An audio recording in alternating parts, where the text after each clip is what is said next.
This Honourable House is now in Standing Finance Committee.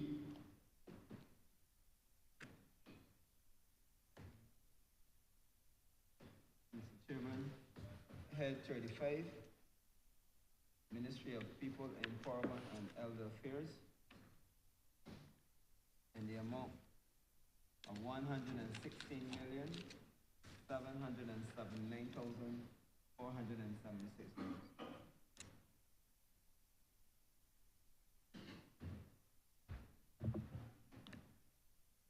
Honourable Member for St. Michael South.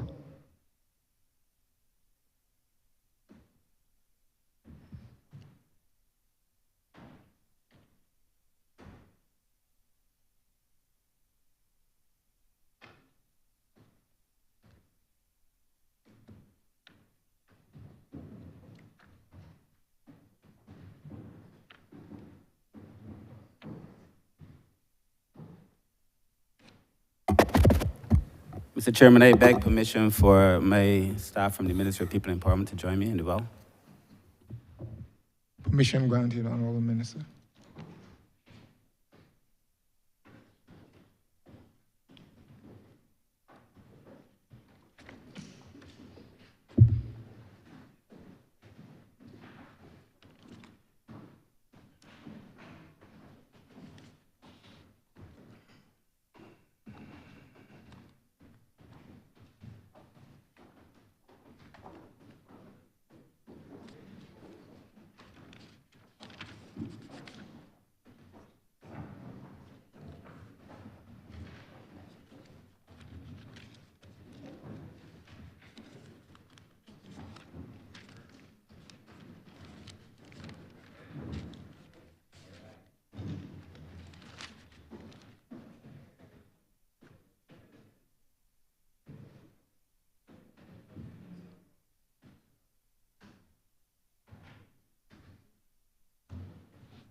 This House is now in Standing Finance Committee. Before I proceed to the opening remarks from the Minister of People Empowerment and Elder Affairs, let me give the guidelines under which these sessions are held for the benefit, in particular, of the public officers who have joined us here today.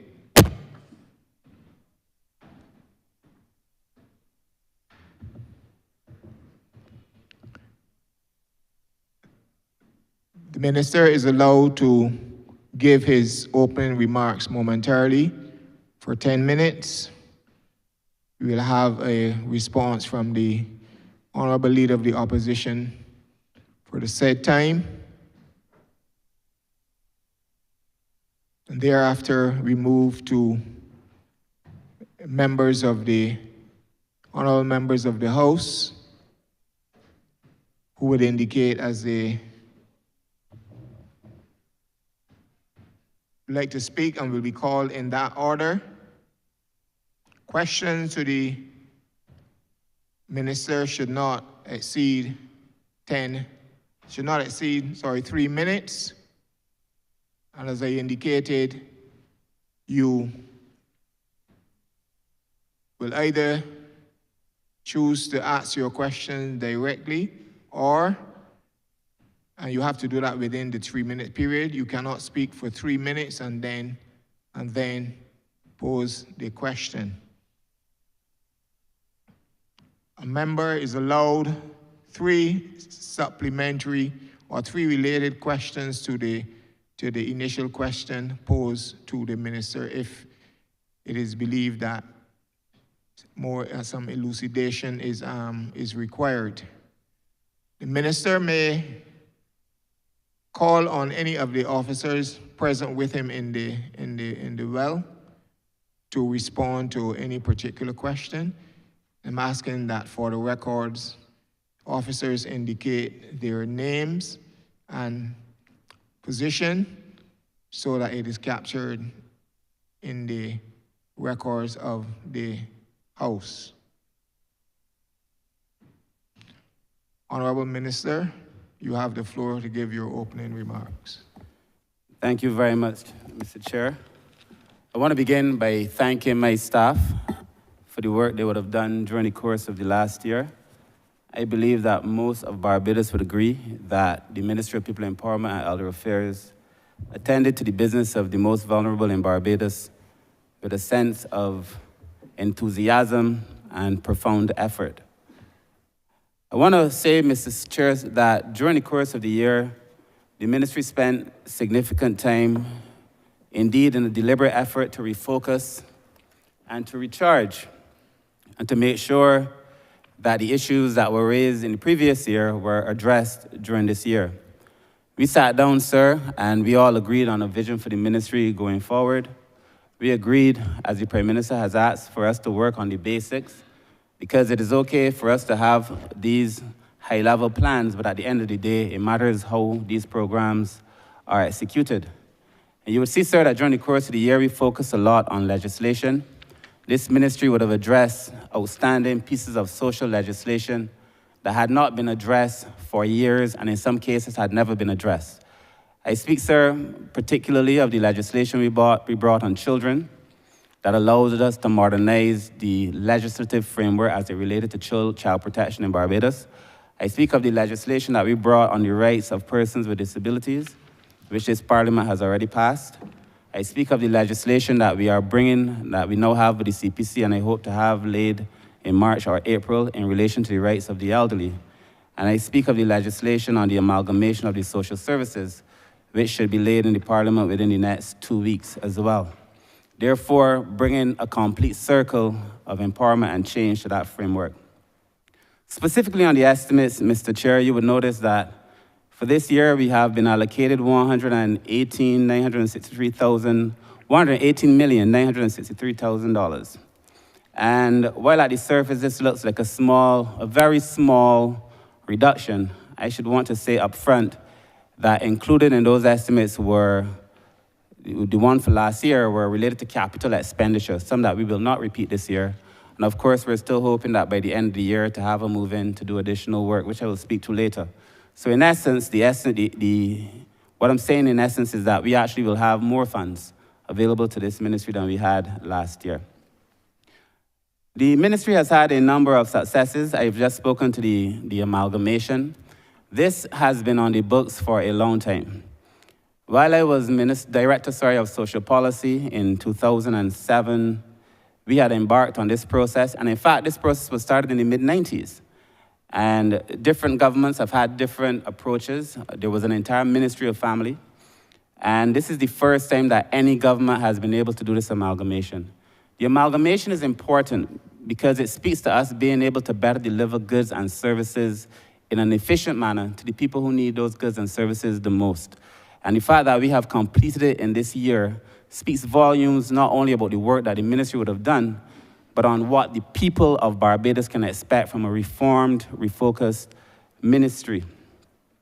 Furthermore, Mr. Chairman, I would want to say that the amalgamation is more than just an amalgamation in principle. Indeed, we have created a new entity called the Social Empowerment Agency, which is reflected in these estimates.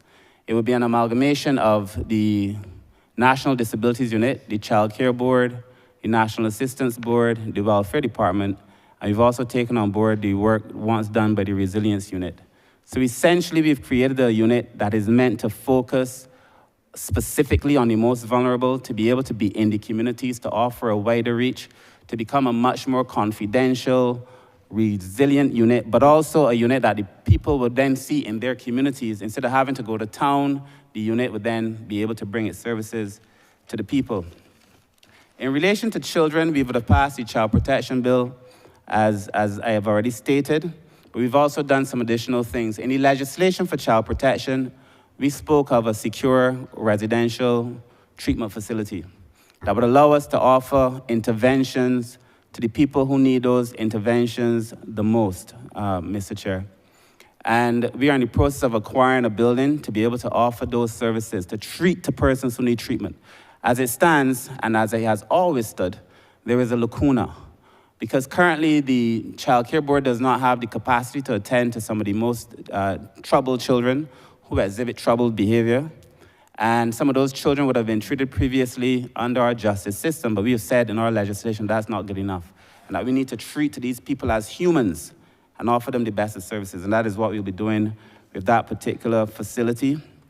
Mr. Speaker, Mr. Chairman, the usual amount of persons, on an average, we see about 500 cases of abuse, which tells us that there is something that has to be done to protect children in Barbados. We're working with the Children's Trust as well to build a very new, very modern facility at Bullins. It will be the most advanced protection facility for children, so that the ministry is working to protect children at all levels. As it relates to the elderly, we've also laid the legislation, we will be laying the legislation in a few weeks. Thus far, the 144 workers of home care attend to 1,347 persons. And I want to repeat that. In home help, which persons in Barbados normally know as the workers in blue, there were 1,347 persons receiving home help from 144 persons. In the elder care program, there were 867 persons receiving support from 420 companions. Given that the population is aging, we are obviously facing pressure to do more because Barbados has gotten older. I have said on so many occasions, Mr. Chair, that Barbados did not prepare well for an aging population, and that it is now the onus on this government to be able to do a lot of things that weren't previously done. And some of those things involve the residential facilities that we will be building at Sterling. Last year, in the estimates, we were given $7 million to do that work. We started doing some of the work at Sterling to build out the residential facility. We anticipate that by the end of this year, we're going to have at least 30 residences for elderly persons. We anticipate that we're also going to build out some facilities for persons with disabilities as well. But because I believe that we have to do the small things right, a major part of the work we would have done was in relation to training, and 620 workers would have received training in values and ethical behavior, and 70 received training in other related areas. Mr. Chairman, it is my view that if we do these things, and we treat to people, because there is no sense us pretending that people haven't said what they've said in relation to how they feel they're treated when they engage social services. So we've been doing a lot of work to make sure that the public has a better experience when they come into contact with the social services sector. In relation to disabilities, Mr. Chair, we would have passed the legislation. We would have also worked very closely with the NISSS to add 4 new categories: autism, cerebral palsy, multiple sclerosis, and Down syndrome, that would allow persons who traditionally in Barbados were not benefiting from that support are now receiving a non-contributory pension and support. And it meant that 653 persons who would not have benefited before are now benefiting from the government of Barbados' support to allow persons with disabilities to have a decent standard of living. And we intend to do more in that regard as well. We've also been working to make sure that there are more jobs for persons with disabilities. The ministry itself has hired about 8 persons over the course of the last year and a half, and this will continue as well. In relation to the welfare department, there are 5,678 persons who received support during the course of the year, and these were grants totaling just over $20 million, Mr. Speaker, Mr. Chair. This is a slight increase over what we would have done last year. And the truth is, the numbers at the welfare department are pretty much steady. We saw a boom during COVID and immediately post-COVID, but there's been a petering out of the number of persons who are coming for support. But there's some very basic things that we have to be able to do, and you will see when we get to the One Family, in fact, in the One Family, where we have determined that we want to help the 1,000 most vulnerable families. Mr. Chairman, this program is so important because it allows us to really delve in to the issues that cause poverty, the ones that create them, and the ones that show how they're manifested. And this program allows us to go very, very deep in relation to how we're able to engage persons. And of the almost 1,000 persons that we are engaging now, we will be satisfied to say that we have enrolled 407 persons in training. We've had 130 participated in CXC classes because we believe, yesterday there was a conversation around the difference between social assistance and empowerment. And while I think light was made of that, there is a big difference. And the Honourable Minister responsible for crime in the previous ministry was a minister in this ministry. The truth is, for social assistance, we're normally talking about persons who receive benefit, either monetary or in kind. When we speak of empowerment, predominantly we're speaking of counseling, we're speaking of training, we're speaking of those things that allow people being able to start a business, allow a person without direct monetary benefit to be able to feel empowered. So while, as I said, we made light of it, the truth is there is a significant difference between social assistance and social empowerment. Mr. Chairman, sir, as I get to the end, we would have also done some work in relation to the resilience unit, which is now going to be housed in the Social Empowerment Agency.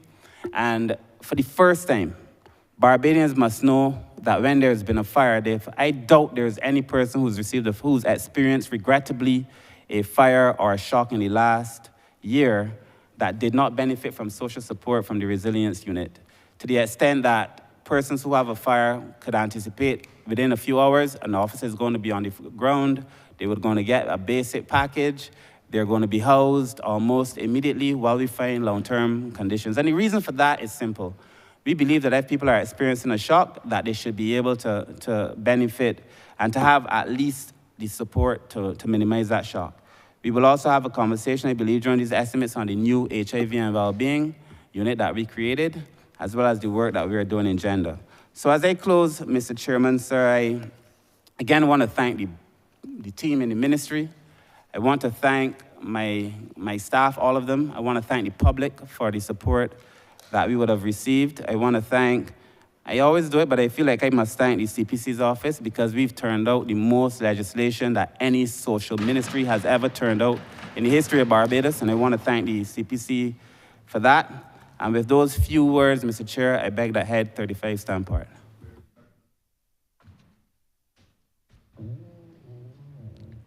Honourable Leader of the Opposition.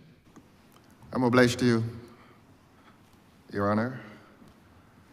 And just maybe this will be the occasion on which the estimates, debates become constructive, purposive, and less than rancorous. Your Honor, I want to look philosophically at welfare systems, and I want to compare the welfare systems of the Western Scandinavian countries with those of these parts of the world, certainly Barbados. And look, there'll be no surprise that the welfare department in these estimates would be allocated, I think, the largest sum of money. We tend to see this ministry and the work of this ministry essentially as a welfare ministry, and there's a reason for that. That is related to the history of this country. Now, I made comparison with the Scandinavians because one may, in doing an assessment of those countries, consider that their welfare systems tend to be permanently built into systems of social development.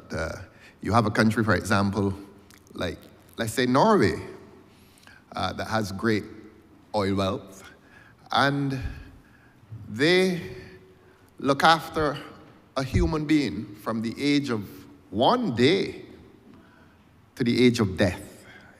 And as I've said, they build into their systems this pursuit or purpose of protecting the members of the society. And often it has less to do with poverty and more to do with protecting an entire society. Now, in Barbados, because of our peculiar history, a history of the haves and the have-nots, the government and the state, agencies of state, have always felt an obligation to establish systems of welfare, not so much for the larger protection of the society, but for the protection of the poor, so that you have two systems which you may compare, which are conceptually and philosophically different. Now, in this part of the world, we tend to see welfare as poverty alleviation. As I've said, in those countries, it is protective of an entire society. So that tends to be one of the fundamental differences between these welfare systems.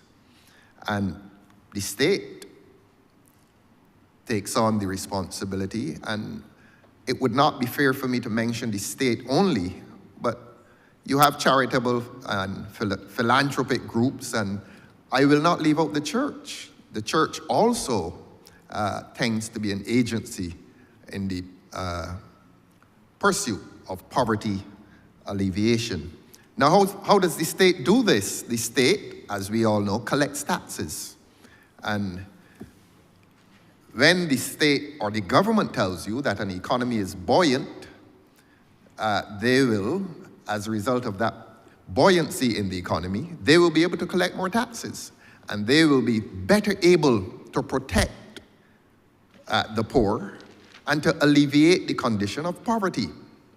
And so when the Central Bank of Barbados and when the government of Barbados says that the economy is doing well, the poor naturally expect that they will do better, certainly if not in terms of receiving jobs, certainly in terms of that protection and that alleviation of their condition, their human condition of impoverishment.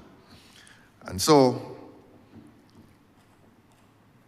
as I said, if the government says that the economy is doing well, we expect that welfare systems will also improve the distribution of the state's resources. So the question is the economy doing well? And if it is doing well, one expects that the allocation in these estimates to the welfare department would increase, because just yesterday, and I'm going to give live examples, just yesterday there was a job fair at a certain company. I'm not going to name the company. I don't call the names of private individuals in here, whether corporate or human, but I understand a large number of persons turned up.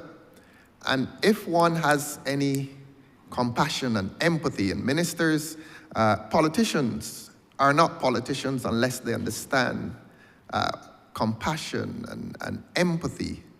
I don't like to say love because people get very sensitive when you speak of love. But there has been a situation just yesterday in this country when there was a manifestation of the poverty that has visited the lives of people in this country.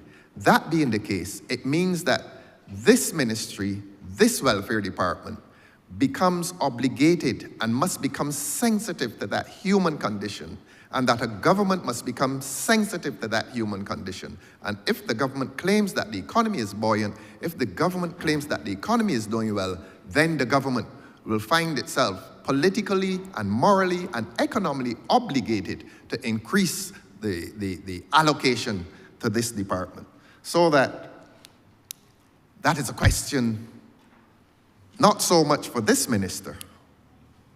Of course, he'll be due some questions, but it will become a question for the government. Are you able as a government to offer that protection to those who are most vulnerable? And as I've said, this Parliament has the opportunity from this debate to approach a debate, as I've said, that is constructive, purposive, and less than rancorous. The public of this country, whether rich or poor, are entitled to hear this Parliament with some maturity approach that discourse, because unless we are able to protect those who are poor, we will not be able to protect an entire society. Your Honor, I therefore ask at this point that this Parliament finds itself able, if not to reach consensus, to consider that this is one of the more important debates, because hunger is not partisan. Homelessness is not partisan. The inability of a child to attend to his classes in an alert condition, if he's able to attend at all, that is not partisan. And I'm using the word partisan as opposed to political. It is a political matter because politicians are involved in it.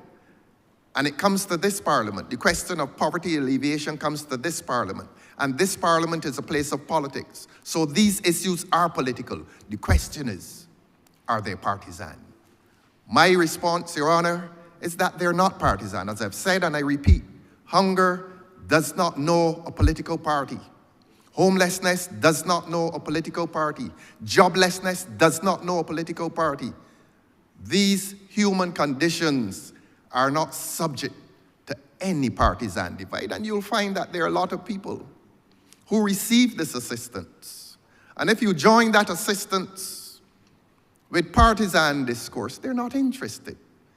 So let us meet that public, let us meet that vulnerability, let us meet that need with a debate, a discourse, a discussion that is constructive, purposive, and less or lacking in rancor. That is the undertaking from this side, sir. I believe I can get that undertaking, that similar undertaking from the other side as we attempt to solve the problem, the scourge, the national scourge of poverty that has been with this country for a long, long time. And unlike the Scandinavian countries, we may not have the national wealth to build permanent systems for social development, and that we are still on the path of poverty alleviation. If we must be on that path of poverty alleviation, let us approach it with sound philosophies and let us approach it with wisdom. Your Honor, I'm obliged to you.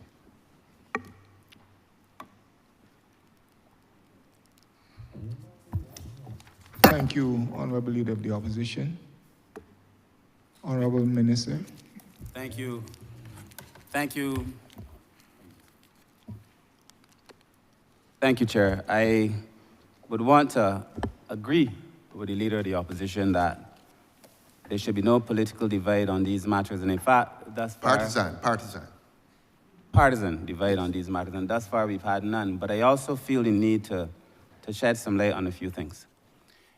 The ministry has not just focused on offering basic social support. In fact, the new agency in the ministry is called the Social Empowerment Agency, with an entire focus to move people from a case of dependency to a place where they can actually be so empowered as to give back.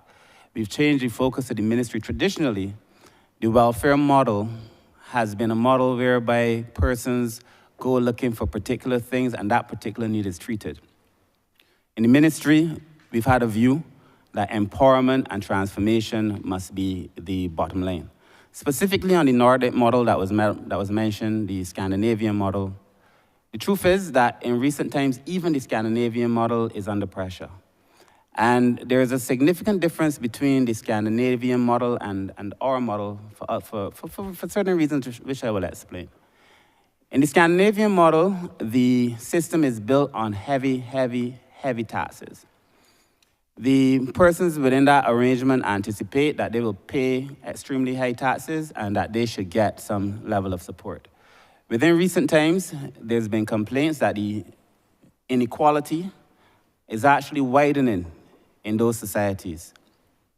The other assumption was, in relation to that model, was that the persons would have a significant amount of trust in the state, that would allow the state to engage in certain practices that other states do not have the luxury to engage in.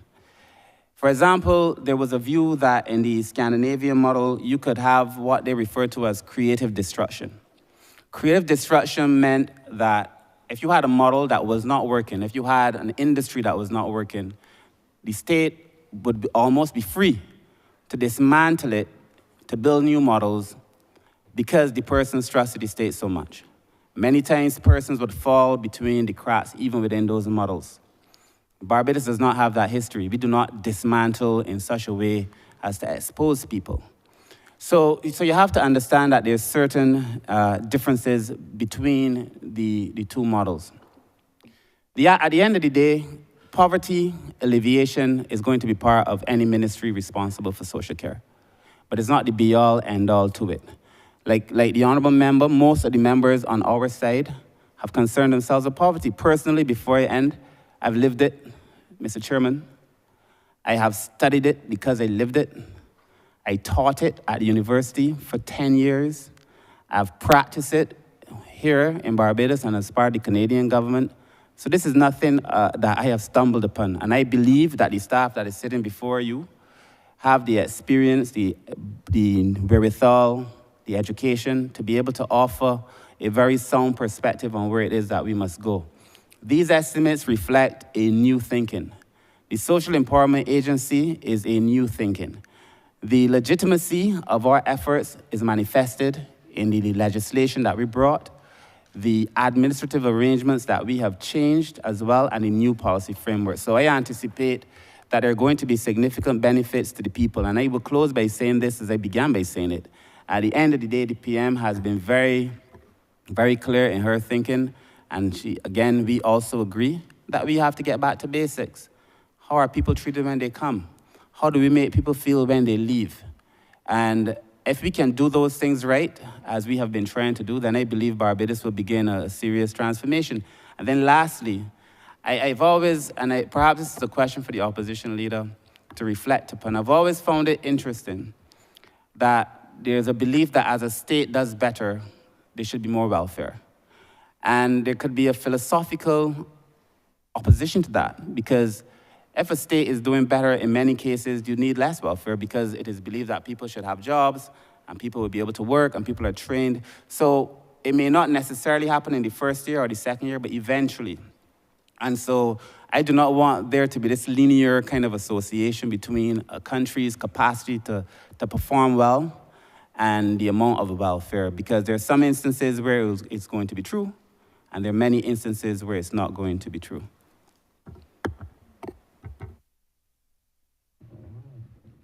Thank you. Thank you, Honourable Minister. I just want to begin by posing this question to you. I heard you speak with respect to the One Family program. And I believe, while it is a good program, I don't think that that a lot is known about it by Barbadians generally in terms of how you become a part of that program and what is basically, in essence, the criteria. How are you enrolled in such a program? I would like you to shed, you and your team to say, or member of your team to shed some light on that. Mr. Chair, will ask the head of that department, Ms. Nicole Daniel, to respond and perhaps just give you a general overview about the program, what it was intended to do, and then at the end, if necessary, I will add my thoughts. Hi, good afternoon. Nicole Daniel, Social Development Project Manager for the One Family Program. And now, as we may be aware, the One Family Program seeks to empower the lives of 1,000 of the most vulnerable persons across Barbados. And as we seek to empower these lives through a more holistic and targeted intervention, we do definitely need the support of many of the churches, many NGOs, charitable organizations, etc. We have recognized that in partnership with many of these institutions, and working together to help these families, that we definitely need a more targeted approach to make sure that everyone is aware of what the program entails, the criteria in terms of how persons can get on board. Currently, we have 80 persons on board, sponsoring 80 of the families within the program.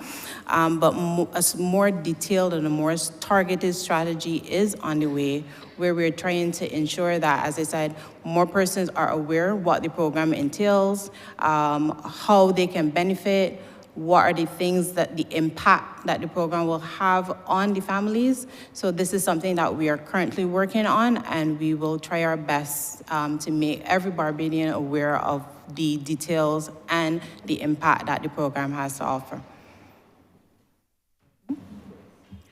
Okay, so for each of the pillars, because it is a holistic approach, we are dealing with several areas where we have 7 key pillars. So we are interested in areas such as personal identification. We are looking at areas of education and human resource development. We are looking at health promotion, employment, family dynamics, housing, and income and social security. So from these areas and these pillars, if we have persons who are willing to sponsor families, we would provide them with the necessary profiles about the particular family. If you have persons who are retired, nurses who are also retired who want to give back to the program. So we're looking for persons in terms of mentorship, in terms of coaching, or financial donations in order to assist these families within the program. So these are the 7 key pillars that we're working holistically to improve the performance of the families within the program. Chair, very quickly. So the One Family program, when I was at the ministry years ago, there was a program that we took from the Chilean model called Prevente. The original model from this Prevente program, there was a program that was run then, this is like 2005, 2006, 2007, before governments had changed. There was a program that was run through the Poverty Alleviation Bureau at the time. And we adopted a lot of the model from the Prevente program from Chile. When the governments had changed, the program was taken out and formed and fashioned into the IC Bridge program. So it started in 2006, 2007 as a smaller set of services under the Poverty Bureau, became a full program between 2008 and 2018, sorry. And when we became the government, we took the program and we expanded it, we included some other pillars using the IC Bridge model between 2008 and 2018 as almost like a pilot. And then we improved it, and we've expanded it now to include the 1,000 most vulnerable families. The difference that we also made with this program is that fundamentally the philosophical underpinning in this program is that Barbadians are a lot more generous than other people may think. And so our view is that Barbadians would come forward and support some of the families who are in need, and we are seeing Barbadians coming forward. And I would want to use this opportunity again to encourage more families to come forward and support families who are in need. The last poverty study has said about 20% of the population was in poverty, which tells us that a significant amount is out of poverty. And it's also been my experience that even people who are in poverty are willing to help other people. And we've also received significant support from the private sector as well. So the model is that we were going to receive government support, yes, on one hand, but we also want to encourage the families and the private sector to come forward and offer wider support so that we will be in a position to do better for persons who are in need. Thanks.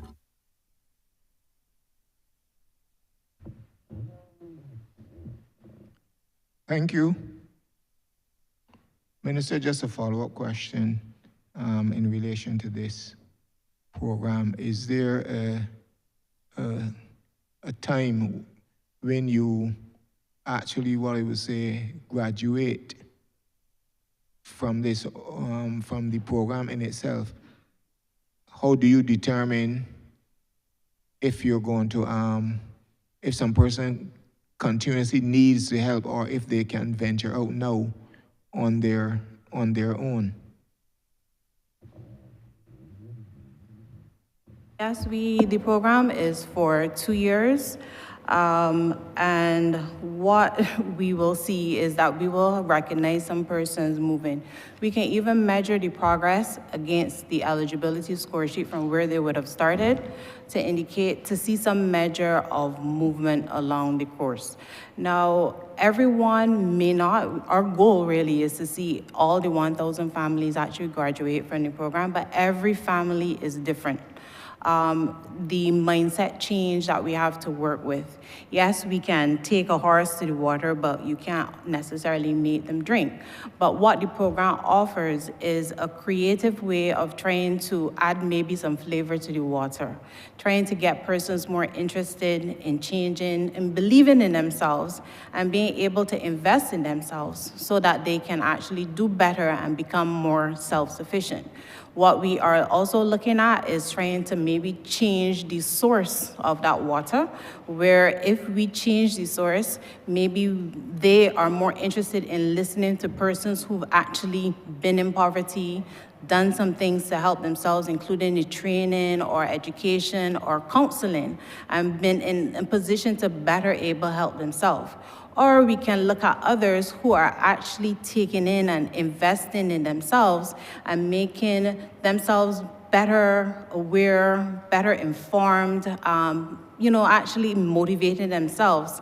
So although the program is for 2 years, you will see definitely some progress where persons are able to graduate from the program, and some will take a little bit longer. As I said, that mindset change is very critical, and we are really focusing on the family dynamics part of it as it relates to behavioral change. So each family, as I said, is going to be different. Each family is going to progress differently, and we are working with all of them to try to meet that measure. From this standpoint right now, I can say that there has been some families that have made some significant progress, and others that are, trying to catch up. But as I said, we're finding creative ways and means to help these families to move out of poverty.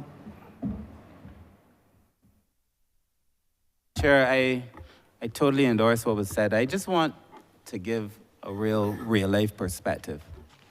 When the One Family program started, there were, and the director will be much more informed than I, but there were persons who came forward. We say you have to register, bring an ID card. And a significant number of persons did not have ID cards.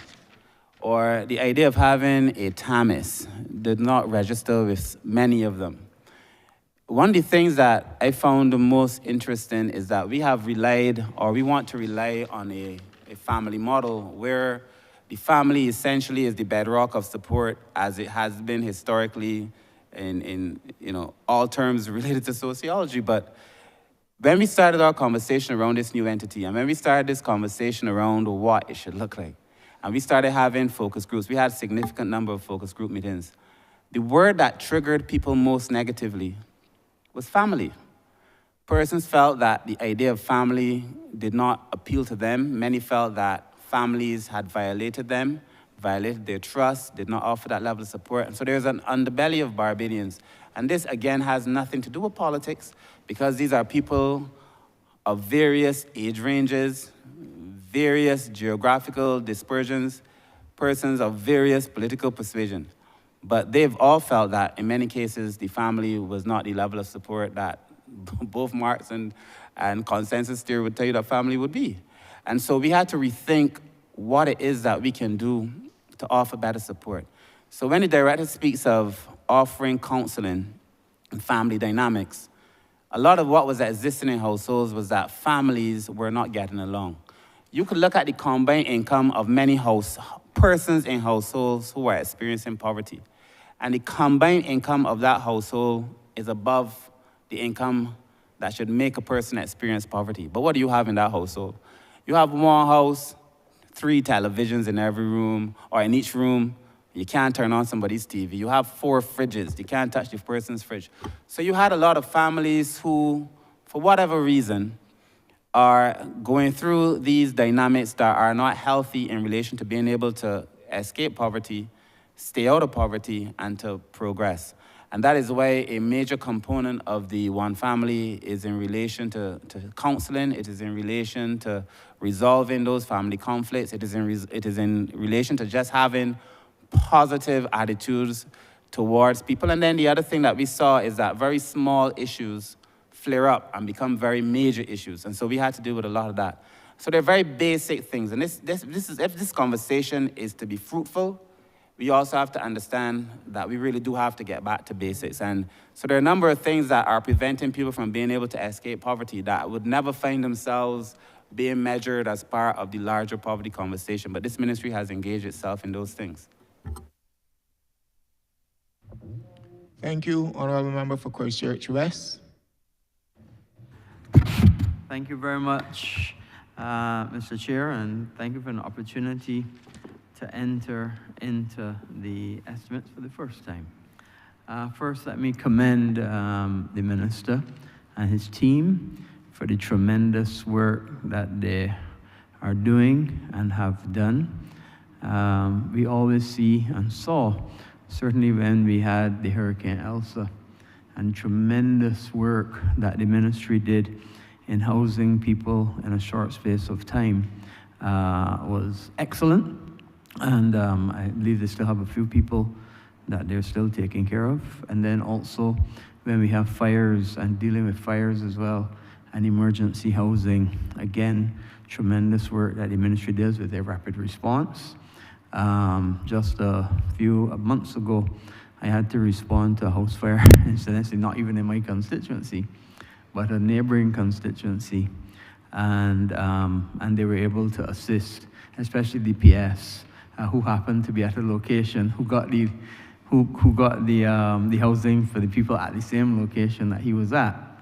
So I was very grateful, because when you're faced with somebody looking in your face with no place to sleep that night, all of their possessions destroyed, it's a very emotional and harrowing thing. And all of us in this chamber may have felt it at one point in time.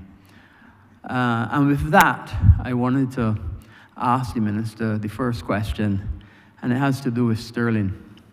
When I was Minister of Housing, the facility at Sterling that housed, I believe, adolescents at the time, closed for want of needing repairs. And it's a large site, about 7 acres, I believe. And I'm asking, in these estimates or anywhere, what plans do you have for the facility at Sterling? If you could share those plans with us.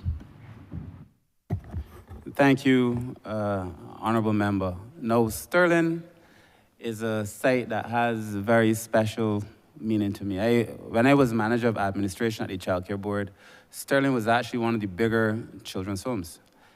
And I'd always felt that Sterling had enough lands to be able to do a number of things. We could have done some agriculture there at Sterling. We could have built a training center at Sterling.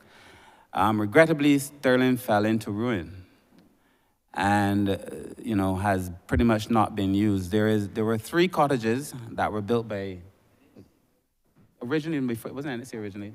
Optimus built them originally, 3 cottages, and donated to the Child Care Board when Minister Lashley was the minister at the time.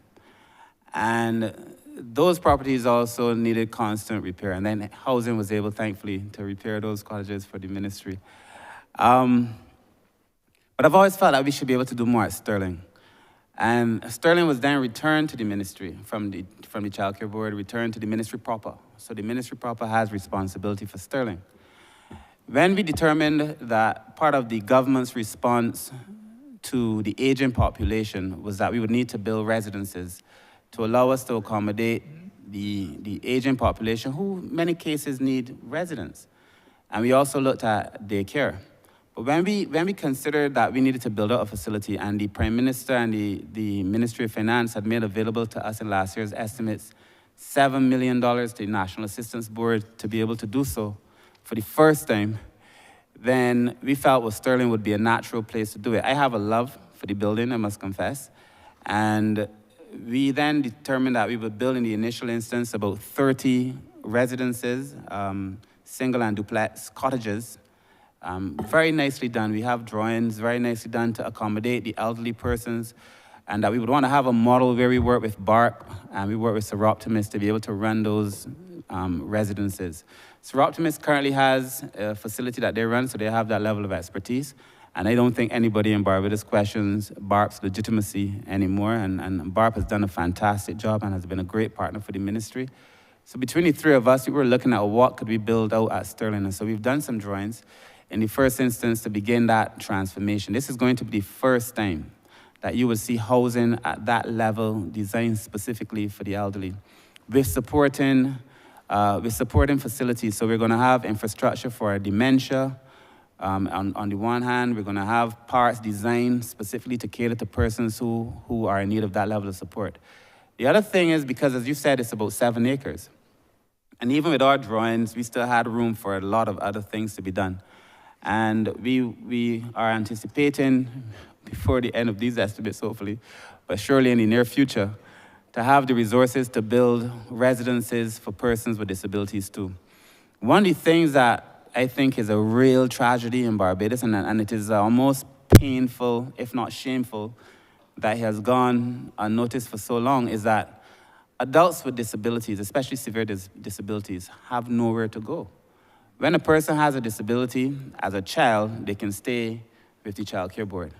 But when you're 18 years old, you're not really supposed to be at the child care board, but there's no facility for them. And at the child care board now, you would find persons who are in their 30s, some older adults, in a facility that's designed for children. I do not have to tell you how uncomfortable it would make any right-thinking person to have a facility designed for children, loaded with children and adults in that same space, even if the person has a disability. So we're going to build out some residences for persons with disabilities at Sterling to begin to fill that specific hole. And then lastly, we're also thinking that a daycare center for children would also be appropriate there as well. We have the space. And what that does is that allows us to have a system of intergenerational exchange previously unheard of, but that all of the literature tells us is where we should be going. So you have an older facility and a child facility, and the older people get to work with the children, and children learn about the elderly. And then you have a facility for persons with disabilities as well. And so children get to see persons with disabilities, and then they learn a sense of empathy. And currently there is no daycare facility in St. Philip. So it fills that void. And it allows us then to offer a more holistic social package. And we want to do it, as I said, with BARP and with Seroptimus, because in so doing, the estimates will show, I genuinely believe again that there is a legitimacy that the NGO sector will always have, that the government will never have, no matter how good a government you are. And to work with the persons who've proven themselves in that space, and Seroptimus and BARP have done so. So that is the plans currently as they stand for Sterling.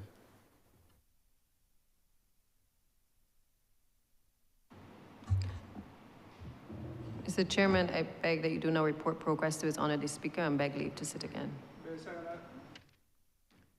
The question is that I do not report progress to His Honor the Speaker and beg for leave to sit again.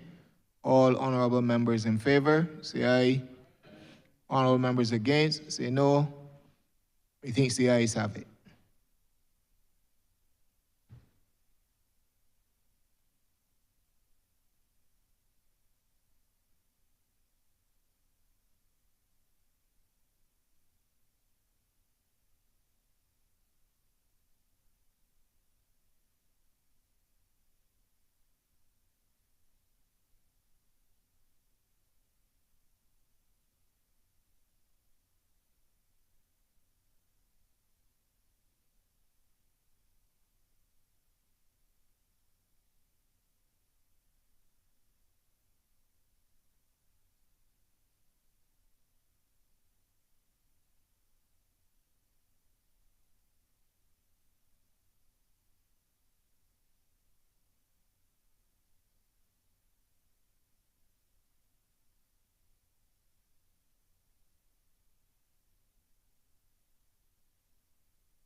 The chairman has reported progress and requests leave to sit again. Honourable Leader, Government Business. Thank you, Mr. Speaker. I beg to move the suspension of the House until 2:45 p.m. The question that this honourable chairman be suspended until 2:45 p.m. All those honourable members in favour, please say aye. Those against, please say no. Me think the ayes have it. This honourable chairman stands suspended until 2:45 p.m.